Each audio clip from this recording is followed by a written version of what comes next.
Hello everyone, I am here now representing for March to discuss on the company expansions analysis plan for our next project for acquisition of Hardin Group as part of my proposal.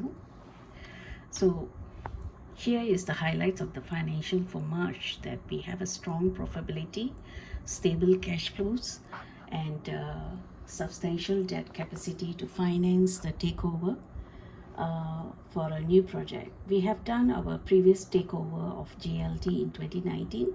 It was a successful integration.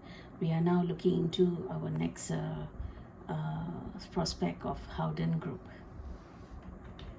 So for Howden, the financial performance, it's good. The revenue has grown by 1 billion in these 3 years.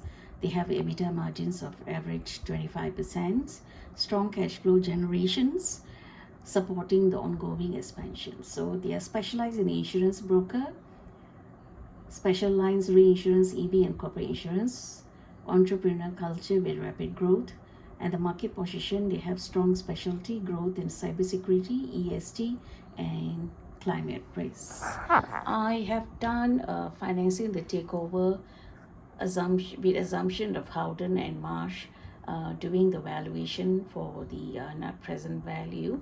So for Howden, we made an assumption that they have an EBITDA of 450 million with estimated acquisition between 6.5 to 7 billion. We take assumption that the revenue is growing for Howden every year annually 8%, synergy value 150 million annually for these acquisitions. The integration cost estimated 350 million with a purchase price of 6.8 billion. Based on the cost of capital of March with WACC of 8.27%, and we post acquisition synergy valuation, we have a present value for free cash flow of 2.1 billion over 5-year forecast.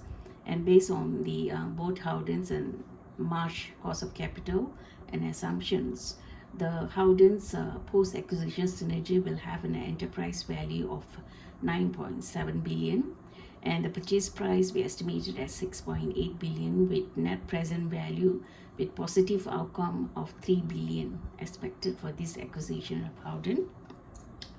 So I'm proposing a financing option. So we have 3 options: cash financing, debt financing, equity issuance.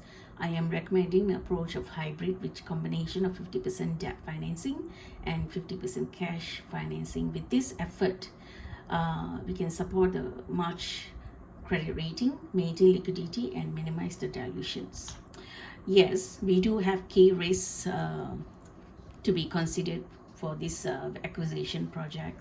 Definitely the integration risks due to the corporate structure and the culture differences between the two business, and the operational risk of challenging system integrations. Regulatory, because of the approval that we need to get from US, UK, and UE regulators. There will be a financial risk if our synergy calculation may overrun.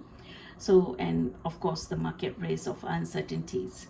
We can mitigate all this risk by proper culture integration, by aligning the Marsh and Howden's employee benefits and incentives with leadership training. Integration project we implement with champion selection to oversee the overall projects and harmonize the HR. Regulatory, we try to engage with the regulators of the respective regions in advance to understand the impact assessments. And we should have a more conservative synergy estimate and review the integrations KPIs regularly, and use the hedging tools to mitigate the interest rate and currency risk. In conclusion, my proposal for acquisition Howden with hybrid approach, it's great. Marsh has WACC strong position favorable. We will have a significant synergy. Howden's global footprint will complement Marsh, and the NPV of the USD 3 billion acquisition will add more shareholder value. And we can actually try to get the government supports in the respective region to mitigate the risks of the integration and execute the structure properly. Thank you very much.